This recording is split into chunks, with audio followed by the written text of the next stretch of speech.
विशाल गडावर एकूणच जो काही प्रकार झाला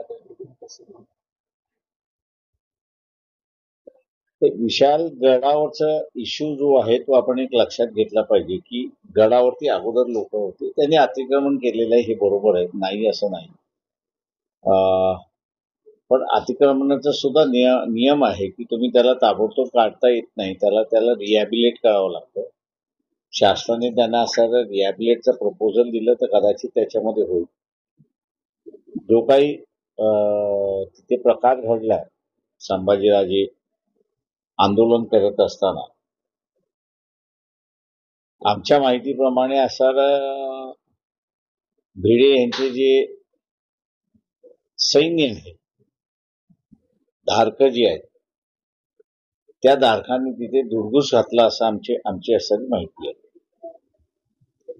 आणि जाणून बुजून असं त्या ठिकाणी ती तिथल्या लोकांना मारझोड झाली, लोकांना तोडण्यात आली आणि एक तंग वातावरण त्या ठिकाणी करण्यात आलेलं आहे. तेव्हा एका बाजूला सरकारने असणारं याची चौकशी करून दंगेखोर कोण होते ते त्यांनी असणारं शोधावं आणि दुसऱ्या बाजूला तोडगा निघू शकतो का याचा असणारा मार्ग त्यांनी शोधावा अशी शासनाला आमची विनंती आहे. देखने के लिए हमारे चैनल को लाइक और सब्सक्राइब कीजिए।